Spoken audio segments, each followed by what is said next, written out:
دێگەل نزیکبوونە بە داوی هاتنە ئۆپراسیۆنە کۆنتڕۆلکردنا مووسڵی و شەڕێ داعش لە عێراقی جارەگەدن ڕەوشان نافخۆیە هەرێمێ دەبێت جهوی بەحسێ فعالیە سیاسیژی بەحسە چاوایە چارەسەرکردنا کریزان دکن ڕۆژنامەیە وۆڵستریت جۆرنال یا ئەمریکی دەربارەی ڕەوشان نافخۆیە هەرێمێ ئاماژە بۆ یەکێدایە وڵاتین ڕۆژاوا دوی دەمێ هەستیاردا ji ber gopêtiviya wan bi alîkariya Kurdan heye dê şerê Daişê derrexne li ber pirsên Kurdan nagirin lê piştî operasyona Mûslê careke din babetên balkêş û krîza şerعiyet dibe cihê behezkirinê li ser astê navdewletî.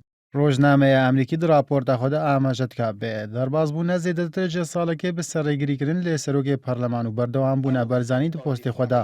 Lê Dwan ji çend berpirsên Herêma Kurdistanê lê ser krîzên herêmê wergirtiya. Hêmin Hewramî berpirsê peywendiyên derveyê Partiya Demokrata Kurdistanê got bê kesekî nîzik ji Barzanî tê naskirin bû wê rojnameyê ragihandiya. Partî hewl daye heya meha azara dahatî çareseriya krîzan bike ji ber heya wî wextî eger çareserî nehat dîtin ew dê meha Eylûla dahatî de helbjartinên serokatiyê û Parleman bi rêve diçin. Barzanî jî xwe ji bo postê serokê herêmê helnabijêra.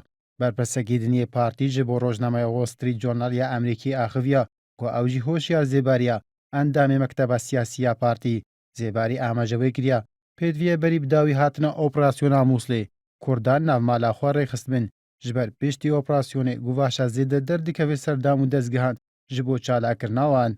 Havdem Yusuf Mihemed serokê Parlemana Kurdistanê bi rojnameyê ragihandiya eger krîza siyasî ya herêmê bi vî awayî niha berdewam bibe ewa temamiya sîstemê diheriva. Yusuf Mihemed dibêje jî niha dilgiraniyek mezin di nav welatiyan de tê dîtin lê piştî jinavbirina Daişê welatî nikarin çaverê bikin. Berhem Salih Cêgirê duhemiyê sekreterê giştî yekîtî yekîdîna ji wan berpirsên herêmê got lê ser rewşa herêmê ji bo rojnameyê axiviya ragihandiya bê sedemaya krîza matirsîdar ya aborî û şerê nabê çavê xwe bigirin divê bi zortirîn dem ev arîşe bên çareserkirin. Ev axiftinên van berpirsên herêmê piştî wê yekîtî got roja yekşemiyê de derbas bûyî. Barzanî peyamek lê ser rewşa siyasî ya herêmê belav kir û daxwaz kir Parleman bê serokatiyeke nû bê çalakirin û hikûmeteke nû jî tê pêkanîn her wiha hizbên siyasî kesekî ji bo serokatiya herêmê diyar bikin. Rojnameya Wall Street Journal ya Emerîkî di raporta xwe de amaje wê kiriye dê 20 salên derbasbûyî de Kurdan şehnazî bê aramiya navçeya xwe dikirin berawer bê navçeyên dinya Iraqî û beşek ji welatên navçeyê.